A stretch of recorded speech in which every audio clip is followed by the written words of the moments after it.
I want to ask about, I better go on to a new topic here real quick. The thing I've been really blown away by is just how elaborate your productions are. I mean, some of these videos are incredibly elaborate in the production values and in the storytelling.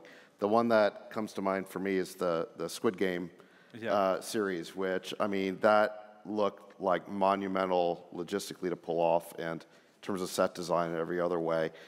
I mean, I guess tell us more about what goes into that. And, you know, what I'm kind of hearing from you with the 250 people you have working, you've built this whole town, it sounds like the old studio system, you know, like back in Hollywood, like Warner Brothers back in the 1930s, where they had their own lots, their own actors, their own everything. And it was very different back then. Like we heard Gwyneth saying that, like most of her time on a set is like waiting around. It doesn't sound like that's what's going on with you. You've like, so you're back to kind of the original studio system.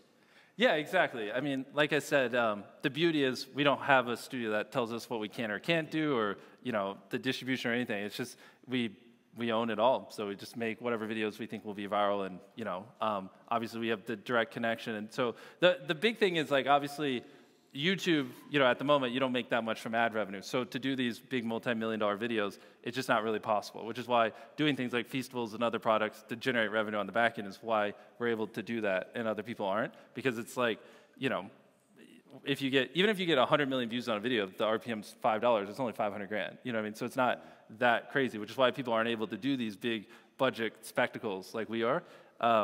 Even because most people don't even get anywhere near that kind of viewership.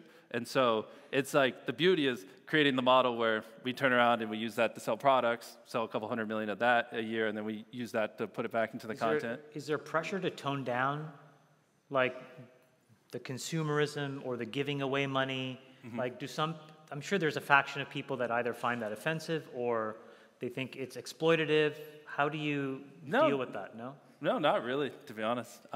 Most people think it's cool because it's like it's kind of fun to watch someone receive, you know, $10,000 or a Lamborghini or a house. Or I think like the last thing we did was I ordered pizza and tipped the guy a house, and like I thought that was cool. Not bad. I actually ordered 2 pizzas, one from Domino's and one from Pizza Hut, and the guy who got there first got the house. So, I mean, there was... So the Domino's guy got it, so order Domino's. But I think, like, no, but didn't you do something, it was curing blindness? Yes. Yeah, there was like 1,000 10 Karens who got upset, and people were like... But there were people, right? Like 10 Karens got upset, and everyone's like, really? At the end of the day, as long as I think what I'm doing is good and right and helping people, like, obviously at the scale of our views, you know, that video got 200 million views. Of course, some subsection is going to be mad. It's just kind of at that number, it's just inevitable.